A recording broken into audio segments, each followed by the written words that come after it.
Assalamualaikum warahmatullahi wabarakatuh.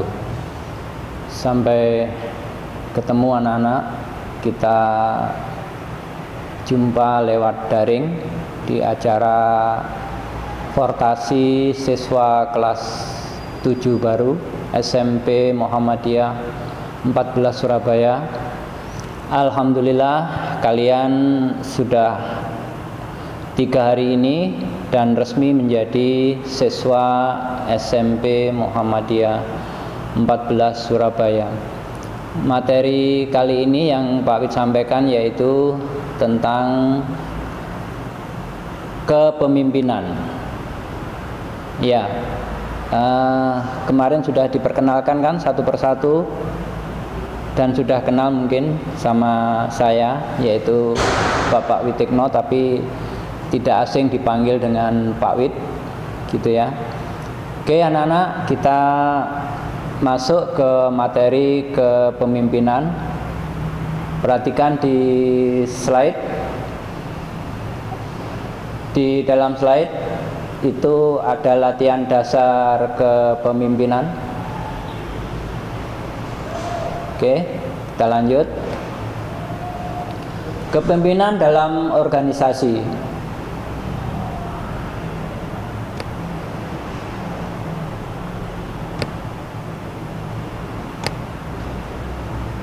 Orang yang melakukan kegiatan memimpin, membimbing, menuntun, memandu biasanya di depan karena memiliki kelebihan, keunggulan, dan punya prestasi, dan sering disebut juga leader atau manajer. Pedoman, petunjuk, panduan, seseorang yang dapat mengelola kekuatan atau unit-unit yang ada. Yang kedua yaitu seseorang yang memiliki otoritas memimpin dan mempengaruhi.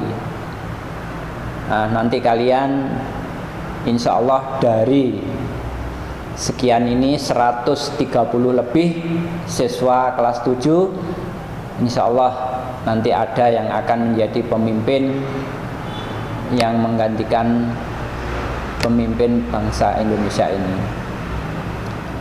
Kepemimpinan, pimpin, yaitu bimbing, tuntun, pandu. Segala hal yang berhubungan dengan persoalan memimpin itu adalah kepemimpinan. Kepemimpinan, segala sesuatu yang berhubungan dengan urusan memimpin. Yang pertama yaitu kepemimpinan terkait dengan posisi. Yang kedua kepemimpinan terkait dengan kapasitas atau kemampuan. Yang ketiga kepemimpinan terkait dengan karya atau prestasi anak-anak. Nah, kita lanjut. Apa itu kepemimpinan? Yang selanjutnya yaitu memimpin. Kepemimpinan itu dan mimpin salah satunya. Yang pertama yaitu memegang tangan sambil berjalan untuk menuntun, menunjukkan jalan. Yang kedua mengetuai atau mengepalai perkumpulan, memandu, melatih, mendidik, mengajari supaya dapat mengerjakan sendiri. Yang kelima yaitu memenangkan paling banyak. Leader yaitu orang yang memberi petunjuk atau contoh atau uswah. Yang pertama yaitu pribadi yang jujur, percaya diri, tanggung jawab, berani ambil risiko, keputusan, berjiwa besar, emosi stabil, dan teladan. Yang kedua memiliki keahlian, pengalaman, pengetahuan profesional, pengetahuan administrasi. Yang ketiga, memahami visi, misi, dan program dari organisasi yang dipimpin. Yang keempat, memahami kondisi dan karakteristik orang-orang yang dipimpin. Yang kelima, yaitu mengatur program, menerima usulan dan kritik. Yang kedua, manajer, perencana, pengorganisir, pelaksana, pemimpin, pengendali, pendaya guna, sumber daya organisasi dalam rangka mencapai tujuan yang telah ditetapkan. Apa aja itu? Tugas manajer yaitu melakukan kebijakan proses.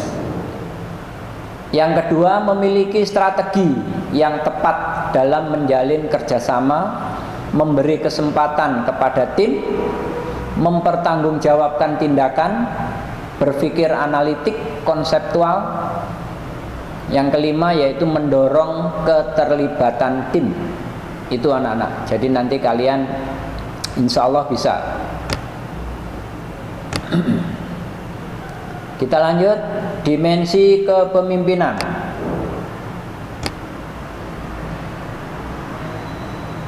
Yaitu pendorong, kecerdasan emosional, membangun kepercayaan, conceptual thinking, dan system thinking. Dimensi dari profil seorang pemimpin, seorang pimpinan, itu cara pandangnya, yaitu harus Anda sendiri atau kalian sendiri mampu menjadi sebagai pemimpin. Yang kedua, seseorang sebagai pimpinan. Yang ketiga, kepemimpinan dipengaruhi oleh waktu. Ya, seperti kalian nanti seiring berjalannya waktu di kelas 7, kelas 8 mungkin menjadi ketua OSIS, pimpinan ketua kelas dan sebagainya. Itu salah satu termasuk menjadi pemimpin anak-anak. Tuh. Top manager, mid manager, low manager. Keahlian menjadi pemimpin yang sukses. Karakteristik kepemimpinan sebagai berikut, yaitu kemampuan membangun dinamika hubungan antara pemimpin dengan yang dipimpin. Pemimpin muncul karena situasi. Pemimpin muncul yang berbasis pada tradisi. Pemimpin karismatik.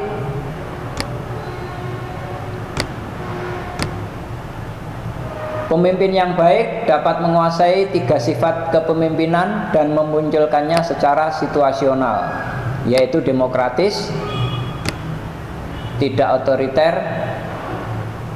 dan tidak laissez-faire. Model kepemimpinan. Nah, itu anak-anak, model kepemimpinan. Ada idea of leadership, action of leadership, focus of leadership, development. Dasarnya itu menguasai, tradisional mempengaruhi, kalau modern target tujuan, membangun jaringan. Kalau yang action, mengomando pengikut, memotivasi pengikut, membangun komitmen, membuat arti dan manfaat. Fokus dasarnya kekuasaan, kalau tradisional kemampuan interpersonal, pengetahuan individual, hubungan kelompok. Itu model-model kepemimpinan anak-anak. Kita lanjut.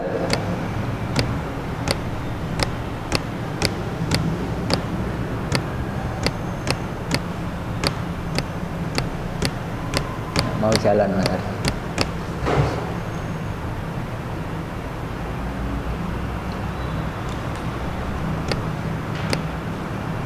Ini. Ya, problematika, kita lanjutkan problematika organisasi. Yang pertama leadership. Oke.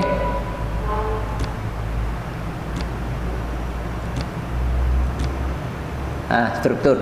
Insya Allah nanti kalian ketika sudah atau kelas 7 pun nanti ada istilah LDKS. Jadi kalian nanti juga akan mendapatkan semacam ini dan lebih detail lagi. Gaya kepemimpinan yaitu kekompakan kerja dan produktivitas, dan diharapkan tinggi baik kekompakan kerja maupun produktivitas. Itu masuk kategori A. Kalau kategori D sangat tidak diharapkan. Perbedaan manajer dan pemimpin. Manajer melakukan sesuatu dengan benar. Pemimpin hanya mengerjakan hal yang benar, atau leader does the right thing. Tipologi kepemimpinan. Ya, itu. Jadi lengkap di situ. Ada contoh perilaku yang menonjol. Kalau otoriter itu Anda atau saya yang memimpin. Kalau yang contoh perilakunya ya, yang kedua itu tenang saja, nanti saya selesaikan, berupaya, selalu dibutuhkan masyarakat. Kalau yang ketiga menampung pendapat orang dan bersikap lebih sebagai koordinator ketimbang pemimpin. Orientasi mayoritas bukan kebenaran, tidak memperjuangkan kelompoknya, malah sering mengorbankan atau menjual. Nah ini yang buruk ya anak-anak ya. Jadi yang bagus itu yang terserah, nanti tergantung gaya kepemimpinan. Sebenarnya yang atas itu tegas gitu ya. Oke, kita lanjut. Silakan nanti bisa dipelajari lagi, diulang-ulang ya di YouTube-nya anak-anak. Oke, dari Pak Wid cukup sekian. Terima kasih. Assalamualaikum warahmatullahi wabarakatuh. Tetap semangat. Salam Fortasi. Assalamualaikum warahmatullahi wabarakatuh.